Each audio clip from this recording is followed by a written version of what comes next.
Rochelle. And I am Krista. And today we're making pineapple chow. Pineapple chow. In the Caribbean, we make chow from fruits that we might be able to find in season. Season. Whatever is available in season. So fruits such as mangoes, Plums, cherries, cucumbers, sometimes we use apples, anything even local like pomerancs or cherries.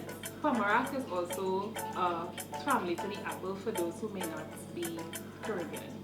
And also pawpaw. Pawpaw. Yes. Pawpaw chow, I never hear about that. Yes. Pawpaw. We use pawpaw. Don't use pawpaw.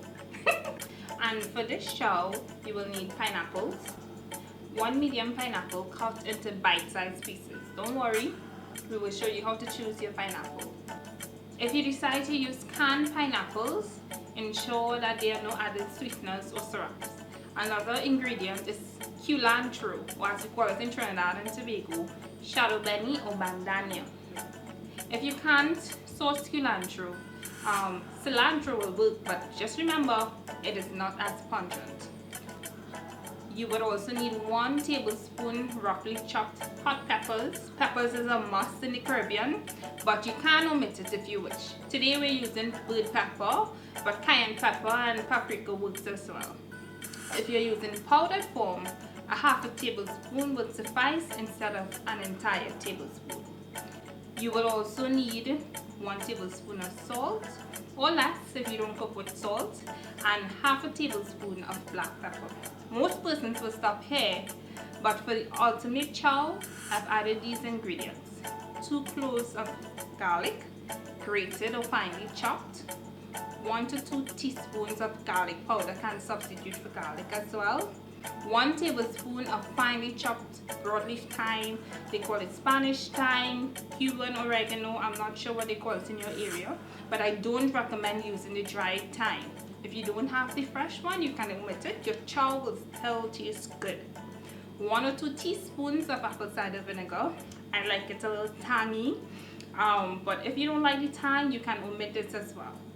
Now, do remember, we always use fresh ingredients taken from our herb garden, but you can feel free to use whatever is available to you. How to choose your pineapple? For us to know whether or not our pineapple is ripe, what we would need to do is to gently tug at the top of the pineapple, and if it comes out, there we go. But if your pineapple is not ready for consumption, you would tug and tug, but it would not come off. And that means the pineapple is green and not ready for pineapple chow. But this is how I really like to peel a pineapple.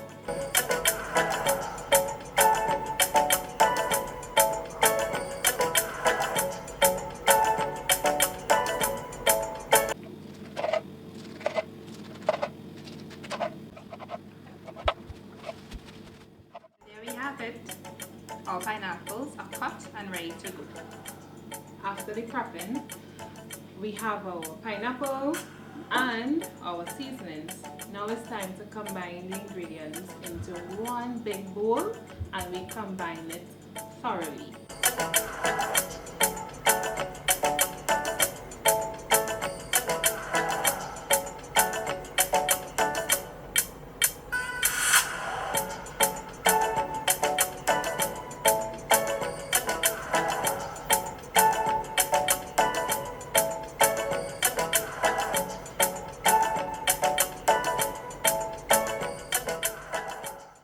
I'm not sure some is like myself, but I love to put my chow into the fridge for about at least half an hour, so that I'm sure that it gets to really soak in all the flavors as well. Now this is my favorite part. This one.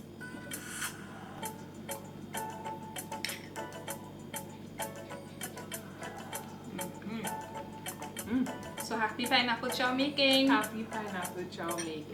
Bye. Bye!